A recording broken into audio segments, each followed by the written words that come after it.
Dear students, आप देख रहे हैं नाइन्थ क्लास का सेट वन हिंदी बी का। इससे पहले आपका हिंदी ए और इंग्लिश को कंप्लीट करा दिया गया है, उसको देख लेना आप। तो चलिए स्टार्ट करते हैं। आपका जो झारखंड द्वारा मॉडल सेट्स जारी किए गए हैं, दो दो सेट्स, उनको हम कंप्लीट सॉल्व कर रहे हैं। आपका मैथमेटिक्स और साइंस और सोशल साइंस भी सॉल्व किया जाएगा, उसके लिए आपको बिल्कुल भी घबराने की ज़रूरत नहीं है। तो चलिए, पहला तो यहाँ पे गद्यांश है। अगर आप इस वीडियो को ध्यान से देखते हैं तो आपको ये दोबारा इस सेट को देखने की ज़रूरत नहीं पड़ेगी, क्योंकि ये सारा चीज़ आपको याद करा दिया जाएगा।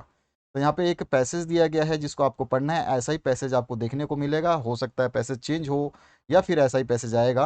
तो उसमें लिखा हुआ है, आज का समय विज्ञान का युग कहा जाता है। आज मानव ने हर क्षेत्र में बहुत प्रगति की है। कहीं कोई क्षेत्र ऐसा नहीं है जहां विज्ञान के पैर न पड़े हों। मनुष्य ने पृथ्वी, आकाश, अंतरिक्ष तथा जल पर अपना आधिपत्य जमा लिया है। मनुष्य ने अपनी सुख सुविधा के लिए अनेक प्रकार के मशीनों का आविष्कार किया है। ध्यान रखना, जब पैसेज पढ़ते हैं तो आपको वर्ड्स याद होनी चाहिए कि आप पैसेज में क्या पढ़ रहे हैं। मनुष्य ने अपनी सुख सुविधा के लिए अनेक प्रकार की मशीनों का आविष्कार किया है, और समय की गति के साथ साथ जनसंख्या में भी निरंतर वृद्धि हो रही है। जनसंख्या वृद्धि के कारण ही मनुष्य ने वनों को काट कर उद्योग धंधों और कृषि भूमि का विस्तार किया है। वनों के अंधाधुंध कटान के कारण प्राकृतिक संतुलन बिगड़ गया है, और इससे वर्षा, जलवायु तथा भूमि पर इसका दुष्प्रभाव पड़ा है। वनों के कारण वातावरण शुद्ध रहता था, पर आज मीलों तक चिमनियों से निकलता हुआ धुआं और मीलों से बहने वाले पदार्थों से वातावरण दूषित होता जा रहा है। तो इस तरह से ये वातावरण प्रदूषण प्लस विज्ञान के क्या, कहाँ तक उसने, विज्ञान ने पैर जमाए हैं, मनुष्य ने क्या किया है, ये पैसेज में बताया गया। अब चलिए इसको, क्वेश्चनों को समझते हैं।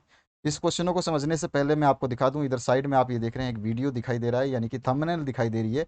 इंग्लिश का सेट वन 5 मई के लिए जो है आपका सॉल्व कर दिया गया है। अगर आप इस वीडियो को देख लेते हैं तो आपका इंग्लिश की सेट वन की तैयारी हो जाएगी। केवल एक बार आपको वीडियो देखना है, कंप्लीट तैयार मिलेगा। इसमें पूरा हिंदी में समझाया गया है ताकि आपको इंग्लिश समझने में आसानी हो।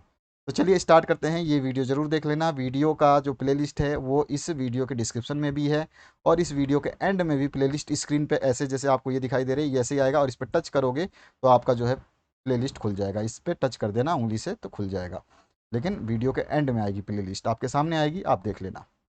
मनुष्य ने मशीनों का आविष्कार क्यों किया है? तो अभी अभी हमने यहाँ पे पढ़ा कि मनुष्य ने अपनी सुख सुविधा के लिए अनेक प्रकार के मशीनों का आविष्कार किया। तो हमारे पास इसमें आंसर सीधा सीधा देखना है कि अपनी सुख सुविधा के लिए, तो डी ऑप्शन सीधा सीधा करेक्ट हो जाएगा। तो यहाँ पे आपका जो है, मनुष्य ने मशीनों का आविष्कार क्यों किया है, तो पैसेज में दिया गया है कि अपनी सुख सुविधा के लिए। अगला है, जनसंख्या वृद्धि के कारण हमने निम्नलिखित में कौन कौन सा कार्य किया है? जनसंख्या वृद्धि हुई है तो वनों को काटा भी है, और कृषि भूमि का विस्तार भी किया है क्योंकि ज़्यादा फसल उगानी पड़ेगी, और उद्योग धंधों का विकास भी किया है, यानी कि सारे काम किए हैं। तो उपरोक्त सभी आ जाएगा। ये तीनों चीज़ें यहाँ पे लिखी गई हैं। अगर आप पढ़ते हो तो देखो, जनसंख्या वृद्धि के कारण मनुष्य ने वनों को काट कर उद्योग धंधों और कृषि भूमि का विस्तार किया है। यही चीज़ तीनों बताई है इसने, कि वनों की कटाई की गई है, कृषि का विस्तार किया गया है, और उद्योग धंधों का विकास किया गया है। इसके बाद है, हमारा वातावरण में क्या, हमारा वातावरण क्यों प्रदूषित हो रहा है? तो मीलों और चिमनियों से निकलता हुआ धुआं है, या मीलों से बहने वाले पदार्थ है? विकल्प ए और बी दोनों हैं, या फिर इनमें से कोई नहीं। तो अभी हमने देखा मीलों से निकलता हुआ, मीलों की चिमनियों से निकलता हुआ धुआं और मीलों से बहने वाला पदार्थ, दोनों ही विकल्प हमारे सही हैं। तो यहाँ पे थर्ड ऑप्शन जो है आपका करेक्ट हो जाएगा। ये दोनों चीज़ें यहाँ पे आपको पैसेज में दी गई है, आप ध्यान से देखोगे तो यहाँ लिखा हुआ है कि मीलों की चिमनियों से निकलता हुआ धुआं और मीलों से बहने वाले पदार्थ से वातावरण प्रदूषित हो रहा है। तो हर चीज़, अगर आप पैसेज को ध्यान से पढ़ लेते हो तो हर चीज़ दी जाएगी, और आपका एक भी आंसर गलत नहीं होगा। 40 में से 40 ला करके स्कूल में और राज्य में टॉप करने का चांस है आपके पास में। चौथा क्वेश्चन है, विज्ञान कौन से दो शब्द के मेल से बना है? तो विज्ञान कौन से दो शब्द के मेल से बना हुआ है? तो वी प्लस ज्ञान के मेल से बना हुआ है, वी प्लस ज्ञान, ठीक है। तो वी अलग है और ज्ञान अलग है। इसके बाद आते हैं, नेक्स्ट जो क्वेश्चन है आपका, क्वेश्चन नंबर 5। 5 नंबर में, इनमें से कौन सा शब्द पृथ्वी का पर्यायवाची शब्द नहीं है? यानी कि पर्यायवाची शब्द नहीं बताना है आपको, यानी कि जो चीज़ नहीं है वो आपको बतानी है वो मत टिक कर देना। तो धरा जो है पृथ्वी का पर्यायवाची होता है, पृथ्वी का माही भी होता है, मही भी होता है, पृथ्वी को धरती भी कहते हैं। पृथ्वी को धारा नहीं कहते। धारा जो होती है वो बहने वाली चीज़ जो होती है, पानी बोल सकते हैं, तो धारा नहीं होती, धरा होती है। यहाँ पे धारा लिखा है, तो डी ऑप्शन जो है करेक्ट हो जाएगा, नहीं है। इसके बाद में है, प्रस्तुत पद्यांश को पढ़ करके आपको 6 से लेकर 10 तक के प्रश्नों के उत्तर देने हैं। इसमें है, मैं सबसे छोटी हूँ तेरी गोदी में सोऊं, तेरा आंचल पकड़ पकड़ कर फिर फिरूं सदा माँ, तेरे साथ कभी ना छोड़ूं, अ, कभी ना छोड़ूं तेरा हाथ। बड़ा बनकर पहले हमको तू पीछे छलती है मात। तो इस तरह से आप जब इस पैसेज को पढ़ोगे तो समझ में आ जाएगा कि ये एक माता और बेटे की जो है बातें हो रही हैं इस पैसेज में, और वो उससे कुछ बातें कर रहा है जो कविता के रूप में कर रहे हैं। ठीक है, तो यहाँ पर आप इसको पूरा पढ़ लोगे, आराम से समझ में आ जाएगा, ऐसा कुछ नहीं है जो आपको समझ में ना आए। इसको हम आगे बढ़ते हैं, और कविता को जब हम क्वेश्चंस को पढ़ेंगे, कविता को ज़्यादा पढ़ने का टेंशन मत लेना।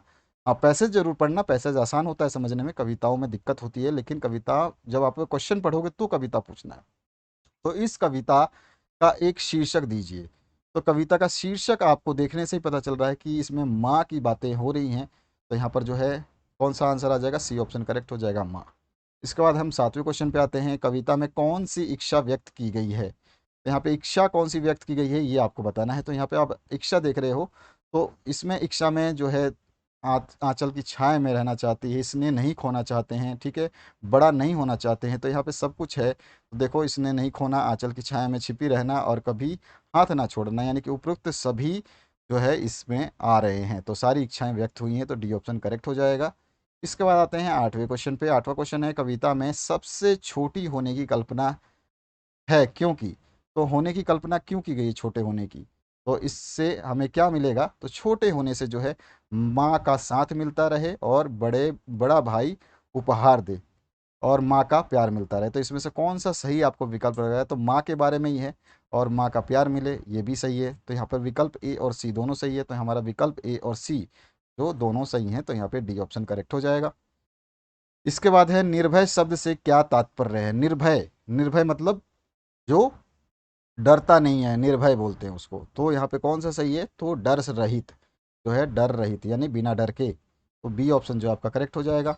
अब इसके बाद में 10वां जो क्वेश्चन है, इसमें क्या पूछा गया है, अंचल शब्द का एक अर्थ है माँ का आंचल, और एक अन्य अर्थ आपको बताना है, जो कि 4 ऑप्शन में से कौन सा सही होगा ये आपको बताना है। तो इनमें से सही ऑप्शन होगा अंचल मतलब एक विशेष क्षेत्र। तो यहाँ पे सी ऑप्शन जो है करेक्ट हो जाएगा। ठीक है, इसके बाद आते हैं नेक्स्ट क्वेश्चन की तरफ, क्वेश्चन नंबर 11 पे। तो यहाँ पे 11 नंबर क्वेश्चन है व्याकरण संबंधी। अब यहाँ पे विद्यालय का वर्ण विच्छेद क्या है। वर्ण विच्छेद मतलब होता है कि हर वर्ण का टुकड़ा, यहाँ पे व हलंत, ई हलंत, द हलंत, यह हलंत जो है आपका, जो इसमें हलंत लगे हुए हैं। तो यहाँ पे आपको चारों ऑप्शन को ढंग से देखना है, और इसमें बताना है कि विद्यालय का जो है ऑप्शन कौन सा सही है। तो यहाँ पे व, ई और द, य, आ, ल, य आप देख रहे हो, तो फर्स्ट ऑप्शन जो है ये हलंत के रूप में बिल्कुल सही है। आप इसको जोड़ोगे तो आपको मिल जाएगा कि विद्यालय का वर्ण विच्छेद ये होता है। तो ये आप इसको ध्यान से एक बार देख लें, और वर्ण वर्ण जो हैं आपके ग्रामर में उनको थोड़ा सा ज़रूर चेक कर ले अपने आप को। इसके बाद आते हैं 12 नंबर क्वेश्चन में, मैं दीपों को खाली स्थान से रख रही हूँ, रिक्त स्थान की पूर्ति करनी है। तो मैं दीपों को कैसे रख रहे हैं, तो क्रम से रख रहे हैं, क्रम। यहाँ पे कर्म नहीं होगा, क्रमी नहीं होगा, क्रम नहीं होगा, ये वाला क्रम जो है सही उच्चारण जो है ये होता है डी। तो क्रम मतलब कतार से या लाइन से। इसके बाद आते हैं 13 नंबर क्वेश्चन पे। 13 नंबर में है, डॉक्टर मरीजों के देखभाल की जिम्मेदारी ले रहे हैं, इस वाक्य में किन चिन्हों का प्रयोग किया गया है। तो यहाँ पर देखिए, डॉक्टर मरीजों के देखभाल की जिम्मेदारी ले रहे हैं, यहाँ पे इन्वर्टेड कोमा से बंद है ये ऊपर वाला।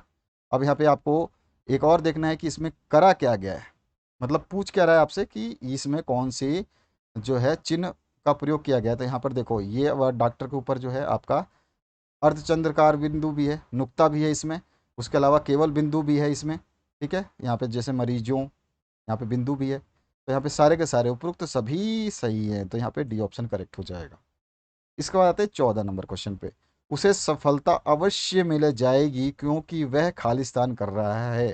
तो क्या कर रहा है, तो वो जी तोड़ मेहनत कर रहा है। तो सिंपल सा यहाँ पे लिखा हुआ है, जी तोड़ मेहनत कर रहा है, तो उसे सफलता जरूर मिलेगी। अगला जो क्वेश्चन है, अनुलोम शब्द का विलोम आपको बताना है। तो अनुलोम शब्द का विलोम क्या होता है, तो वो होता है प्रतिलोम। ठीक है, विलोम शब्द जो होते हैं उनको याद रखना पड़ेगा आपको।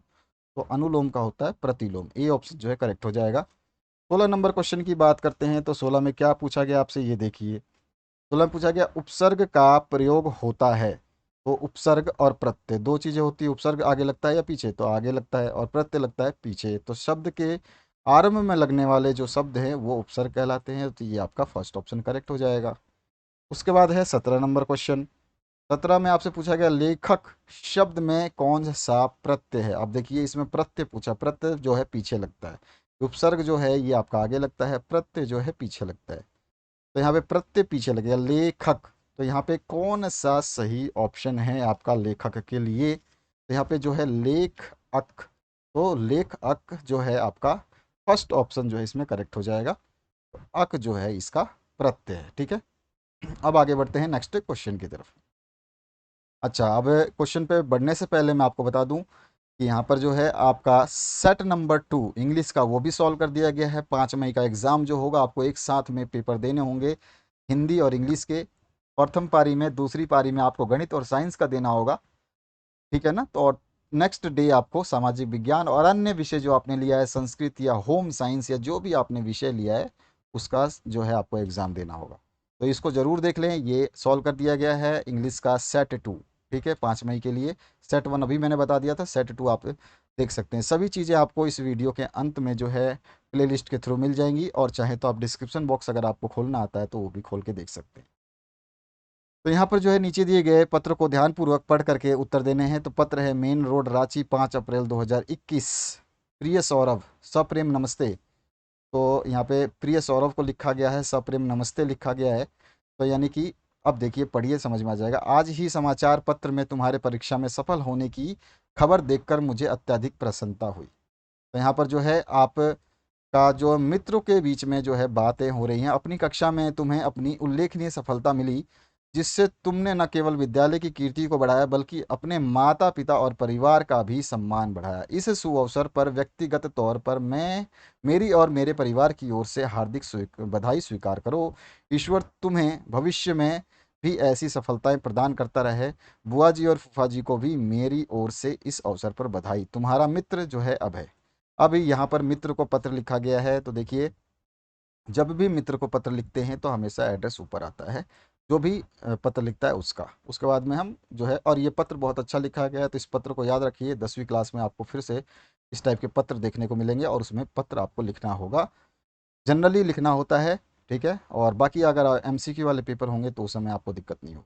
तो ये पत्र बहुत अच्छा लिखा गया है, लाइनें बहुत अच्छी हैं, और बिल्कुल अच्छा मतलब आप समझ भी सकते हैं।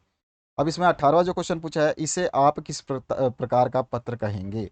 तो ये जो है आपका कैसा पत्र है, आप बिल्कुल साफ साफ आपको समझ में आ रहा है कि ये बधाई दिया जा रहा है पत्र में। तो ये बधाई पत्र है। तो यहाँ पे क्या हो जाएगा, मित्र को बधाई पत्र दिया जा रहा है, तो बधाई दी जा रही है, तो बधाई पत्र हो गया।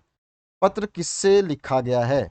तो पत्र अभी देखो तुम्हारा मित्र लिखा है नीचे, है ना, तो मित्र को लिखा गया है इसका मतलब। तो आप सीधे सीधे बता सकते हो, ये ऑप्शन जो है करेक्ट हो जाएगा, मित्र को लिखा गया है। इसके बाद 20वां जो क्वेश्चन है, पत्र में मुख्यतः किस चीज के बारे में बात हो रही है। तो अभी अभी हम देख रहे हैं कि इसमें सफलता की बात हो रही है, मित्र की सफलता की बात हो रही है। यहाँ पे देखिए सफल, ठीक है, परीक्षा में सफलता की बात हो रही है। तो यहाँ पर जो है हम क्या कह देंगे कि मित्र की सफलता की बात हो रही है, तो डी ऑप्शन जो है करेक्ट हो जाएगा। अगला जो पार्ट है इसका 21 नंबर, उसकी बात करते हैं। 21 में पूछा गया अभय को अपने दोस्त के सफल होने की खबर कैसे पता चली।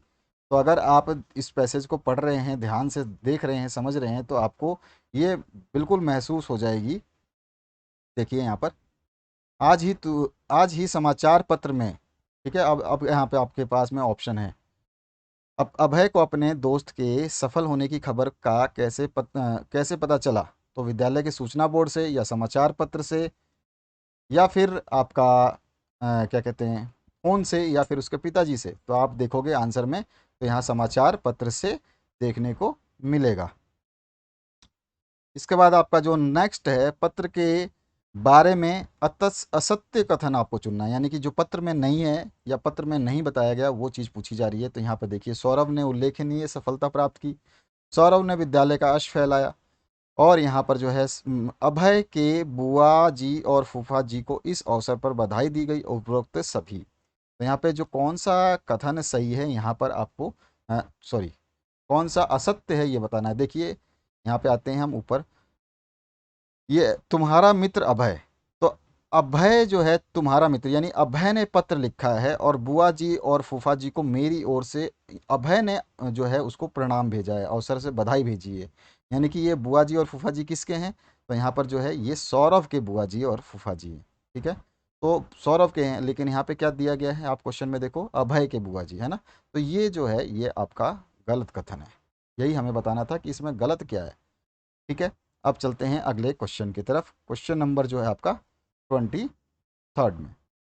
तो यहाँ पर देखिए पाठ्य पुस्तक से है, आपको 23 से 27 तक के सही उत्तर देने हैं। अब कैसे छूटे राम नाम रटी लागी, इस तरह से जो है ये आपके पैसेज दिया गया है आपके बुक से, आपने बहुत अच्छे तरीके से पढ़ा होगा स्कूल में, बहुत टीचर ने आपको कई बार ये चीज़ें बताई होंगी। तो यहाँ पे जो 23 क्वेश्चन है इसको पढ़ेंगे तो समझ में आएगा कि हमें क्या करना है। देखिए, यदि भगवान चंदन है तो भक्त क्या है? तो यहाँ पे कौन सा आंसर हमारा सही होगा? अगर भगवान चंदन है तो भक्त क्या है? तो भक्त जो है वो क्या है? आंसर क्या हो जाएगा? पानी है। ठीक है, इसके बाद में यदि भगवान बादल है तो भक्त क्या है? यहाँ पे देखना, प्रभु तुम चंदन हम पानी लिखा हुआ है, अगर आप पैसेज को ध्यान से पढ़ते हो तो सब कुछ मिल जाएगा। यदि भगवान बादल है तो भक्त क्या है? तो यहाँ पर क्या ऑप्शन हो जाएगा? तो भगवान अगर बादल है तो भक्त है मोर। आप देखेंगे तो ढंग से आपको इसका भी आंसर मिल जाएगा। तुम घन बन हम मोरा, तो यहाँ पे घन मतलब बादल और मोर मतलब मोरा मतलब मोर। ठीक है, अब इसके बाद में यदि भगवान चांद है तो भक्त क्या है? तो यहाँ पे देखो, यहाँ पर आपको दिखाई देगा कि यहाँ पर जो है जय चांद है, तुम घन जैसे चितवत चंद चकोरा और जी प्रभु हम दीपक हम बाती जाकी ज्योति बैर दिन राती। तो यहाँ पर जो है आप देखोगे तो समझ में आ जाएगा आपको कि यहाँ पूछा क्या गया है कि भगवान अगर चांद है तो भक्त क्या है? तो आंसर क्या हो जाएगा? चांद है तो चकोर है। यहाँ पे देखो, चितवत चंद चकोरा, तो चांद है तो उसके साथ कौन है? चकोर, तो चकोर यहाँ पे आंसर हो जाएगा आपका सी। अब आते हैं हम क्वेश्चन नंबर 26 पे। यदि भगवान दीपक है तो भक्त क्या है? तो दीपक है तो भक्त क्या है? बाती है, ये भी लिखा हुआ है दीपक बाती, देखो यहाँ पर, तुम दीपक हम बाती। ठीक है, तो यहाँ से इसको देख के आपने लिख दिया। इस पद में रैदास के द्वारा किस भाव की अभिव्यक्ति हुई है? तो रैदास के पद हैं ये, और इसमें किस भाव की अभिव्यक्ति हुई है वो बताना है। तो इसमें दास से भाव की अभिव्यक्ति हुई है। ठीक है, प्रभु के दास के रूप में जो है यहाँ पर सब कुछ बताया गया कि तुम ये हो तो मैं ये हूँ, और तुम वो हो तो मैं ये हूँ। तो इस तरह से हमने 27 क्वेश्चन के आंसर देखे। अब हमारा निम्नलिखित प्रश्नों के सही विकल्प चयन करने हैं। रैदास ने गरीब निवाजू किसे कहा है? तो क्या आंसर होगा आपका? गरीब निवाजू किसे कहा है? तो आंसर हो जाएगा हमारा अपने ईश्वर को। ठीक है, तो यहाँ पे सी ऑप्शन जो है करेक्ट हो जाएगा। अब आगे बढ़ते हैं हम नेक्स्ट क्वेश्चन की तरफ। रैदास ने गरीब निवाजू किसे कहा है? तो उसने अपने ईश्वर को कहा है। रैदास जी सारे संतों को क्या कहते हैं? तो क्या आंसर हो जाएगा? रैदास जी सारे संतों को कहते हैं कि प्रभु की कृपा सब से सब संभव है, ये बोलते हैं रैदास जी। इसके बाद में है आपका 30वां क्वेश्चन, और इसमें पूछा गया आपसे, जो सबके कष्ट हारते हैं तथा भव सागर के पार उतारते हैं उन्हें खालिस्तान कहते हैं। तो उन्हें क्या कहते हैं हम? तो उन्हें हम निवाजू कहते हैं। ठीक है, तो ये हो गया निवाजू। अभी आपको समझ में आ गया होगा, पहले क्वेश्चन में जो है रैदास ने गरीब निवाजू किसे कहा है, यानी कि गरीबों का निवाजू, यानी कि सबको पार लगाने वाला किसको कहा है? तो अपने ईश्वर को कहा है। तो वही निवाजू का अर्थ होता है, जो सबके कष्ट हरते हैं और भवसागर से पार उतारते हैं, उन्हें निवाजू कहा जाता है। यहाँ पे आपका 30वें में डी ऑप्शन करेक्ट हो जाएगा। अब आते हैं 31 नंबर क्वेश्चन पे। गरीब के सिर पर छत्र कौन रखवा सकता है? तो यहाँ पर सिंपल सी बात है और सिंपल सा आंसर है ईश्वर। अभी अभी हमने पढ़ा कि ईश्वर ही जो है सब कुछ कर सकते हैं। इसके बाद आते हैं हम नेक्स्ट जो 32 नंबर पे है, 32 से 36 नंबर का जो सही उत्तर हमें इस गद्यांश को पढ़ना है, जो कि आपके पाठ्य पुस्तक से, मनुष्यों की पोशाकें उन्हें विभिन्न श्रेणियों में बांट देती हैं, प्राय पोशाक ही समाज में मनुष्य का अधिकार और उसका दर्जा निश्चित करती है। ऑब्वियस सी बात है, आप पोशाक अच्छा पहनते हो तो सब लोग बोलते हैं अच्छे परिवार से है, और फटा पुराना पहुँचो पहनोगे तो लगेगा कि जैसे कोई भिखारी है।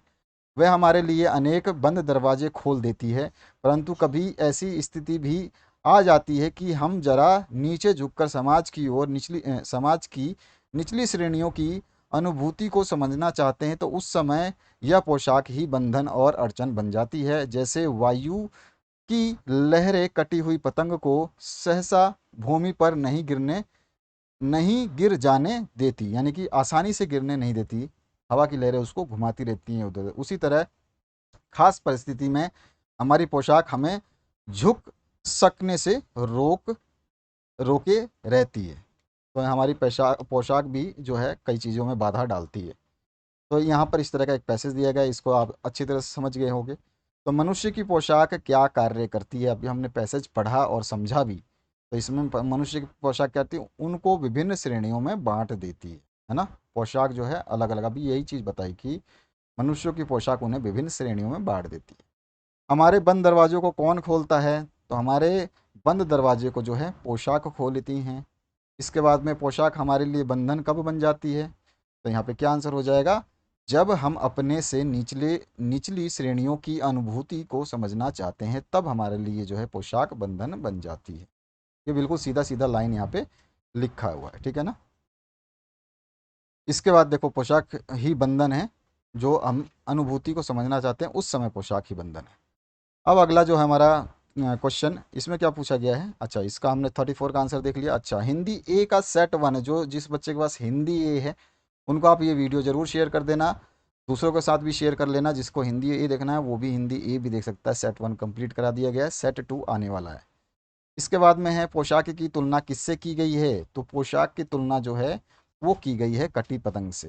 ठीक है, जिस तरह से कटी पतंग जो है लहराते हुए हवा की वजह से डायरेक्ट नहीं गिरती, आसानी से नीचे नहीं गिरती ज़मीन पर, उसी तरह पोशाक भी हमें कभी कभार जो है झुकने नहीं देती है। झुकने का मतलब ये नहीं कि फट जाएगी पोशाक, पोशाक का मतलब है कि मैं तो यार इतना अच्छा कपड़े पहन रखा हूँ, मैं ये गंदे आदमी को हाथ क्यों लगाऊं, उसके साथ बैठी क्यों, इस तरह से झुकना होता है। 36 नंबर में है, निम्न में से कौन सा शब्द वायु का पर्याय नहीं है। पर्याय मतलब पर्यायवाची नहीं है, तो वायु का पर्यायवाची नहीं बताना है आपको, याद रखना नहीं बताना है। देखिए वायु का पर्यायवाची पवन भी होता है, ये सही है बिल्कुल, ठीक है। और समीर भी होता है, ये भी सही है। हवा भी होता है, ये भी सही है। अब यहाँ पे गलत क्या है, पावन, ठीक है। पावन मतलब होता है शुद्ध। इसके बाद आते हैं नेक्स्ट क्वेश्चन पे, क्वेश्चन नंबर 37। 37 में एवरेस्ट मेरी शिखर यात्रा में अग्रिम दल का नेतृत्व कौन कर रहा था। बहुत अच्छा इंपॉर्टेंट क्वेश्चन है। तो यहाँ पर कौन कर रहा था ये आपको बताना है। तो बिल्कुल सही आंसर आपको सभी को याद भी होगा कि प्रेमचंद जो थे वो इसका नेतृत्व कर रहे थे। अब अगला जो क्वेश्चन है 38 नंबर, किसके बहने से बर्फ की बड़ी बड़ी चट्टानें गिरने लगी। तो यहाँ पे क्या आंसर हो जाएगा, तो आंसर हो जाएगा ग्लेशियर के बहने से। ग्लेशियर वही जो आप देखते हो बर्फ़ की जो छोटी सी वो तूफान जैसी आती है उसको हम ग्लेशियर बोलते हैं, या बर्फ़ का अचानक सरक जाना वो भी ग्लेशियर कहलाता है। उसके बाद 39 नंबर जो इसमें पूछा गया तेनजिंग कौन थे, तो यहाँ पे कौन सा आ जाएगा, तो यहाँ तेनजिंग जो थे वो कौन थे, तो ये आपका आंसर हो जाएगा। तेनजिंग एक शेरपा थे जो सबसे पहले एवरेस्ट पर चढ़े थे। तो यहाँ पर जो है सी ऑप्शन आपका करेक्ट हो जाएगा। और लास्ट ऑप्शन जो पूछा गया आपसे, एवरेस्ट का शिखर कैसा था, तो एवरेस्ट का शिखर मतलब उसका ऊपर वाला हिस्सा, छत जो इसको बोलते हैं, टॉप ऊंचाई जिस पे हम खड़े थे एवरेस्ट पे, तो वो वृत्ताकार था। ठीक है, तो यहाँ पे ए ऑप्शन जो आपका करेक्ट हो जाएगा। तो इस तरह से आपने 40 प्रश्नों के उत्तर देखे और हमने आपको सारे के सारे प्रश्नों के उत्तर बताए और समझाया भी चैप्टर को, इस मॉडल सेट को। इसी तरह से सारे मॉडल सेट समझाए जा रहे हैं। अगर आप एक बार हर मॉडल सेट्स को केवल एक बार भी देखते हैं तो आपको दोबारा देखने की आवश्यकता नहीं पड़ेगी। प्लेलिस्ट आपके सामने आ रही है, इसको जरूर चेक करिए, इसमें सब कुछ मिलेगा। Thank you very much, have a good day.